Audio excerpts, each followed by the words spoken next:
انہوں نے کہا کہ ریاست کے اقلیتوں کے تحفظ اور ان کی بہبود کے معاملے میں چیف منسٹر انتہائی سنجیدگی کے ساتھ اقدامات کر رہے ہیں، جس کے نتیجے میں ریاست کے اقلیتوں کی سماجی و معاشی پسماندگی میں کافی حد تک سدھار آ رہا ہے۔ انہوں نے کہا کہ اقلیتوں کی ترقی و بہبود کے لیے حکومت نے کئی اسکیمات متعارف کی ہیں جو کامیاب طور پر عمل ہو رہے ہیں۔ انہوں نے کہا کہ ڈرائیور کم اونر اسکیم بھی اپنی نوعیت کی منفرد اسکیم ہے۔ اس طرح کی اسکیم تلنگانہ کو چھوڑ کر ملک کے کسی بھی ریاست میں نہیں ہے۔ کمشنر پولیس حیدرآباد انجنی کمار نے عوام کو تیقن دیا کہ سٹی پولیس کی جانب سے پان شاپس اور جنرل اسٹورز کے مالکان کو غیر ضروری ہراساں نہیں کیا جائے گا۔ گٹکا، کھینی اور دیگر ممنوع اشیاء کی فروخت پر ہی کارروائی کی جائے گی۔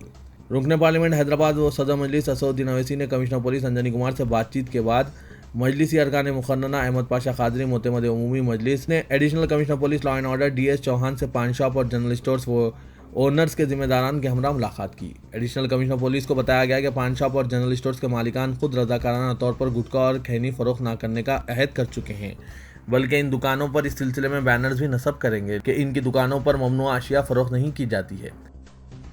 Mayor greater Hyderabad municipal corporation G Vijaya Lakshmi نے عوام سے خواہش کی ہے کہ وہ پٹنہ پرگتی یعنی شہروں کی ترقی پروگرام کا حصہ بنیں۔ انہوں نے اس خصوص میں کیے گئے ٹویٹ میں کہا کہ مل کر ہم حیدرآباد کو صاف کر سکتے ہیں۔ وجے لکشمی نے ایک ویڈیو بھی جاری کیا۔ 1 منٹ 37 سیکنڈ کے اس ویڈیو جس کو اب تک کئی افراد نے دیکھا ہے، اس میں وجے لکشمی نے زور دیتے ہوئے کہا کہ گاؤں اور شہر میں کوئی فرق کیے بغیر ریاست کے تمام علاقوں میں سرسبزی و شادابی میں اضافہ سمیت سینیٹیشن کے لیے چیف منسٹر کے چندر شیکھر راؤ نے پٹنہ پرگتی پروگرام کا آغاز کیا ہے۔ پٹنہ پرگتی یعنی شہروں کی ترقی پروگرام کے حصے کے طور پر 10 دنوں تک گریٹر حیدرآباد میں کئی پروگرام منعقد کیے جا رہے ہیں۔ اس پروگرام میں شجر کاری، کچرے کی صفائی، سڑکوں کے کنارے ملبے کی نکاسی، مچھروں کے خاتمے کے لیے تمام اقدامات کیے جا رہے ہیں۔ اس پروگرام میں GHMC کی 900 ٹیمیں تیار ہیں۔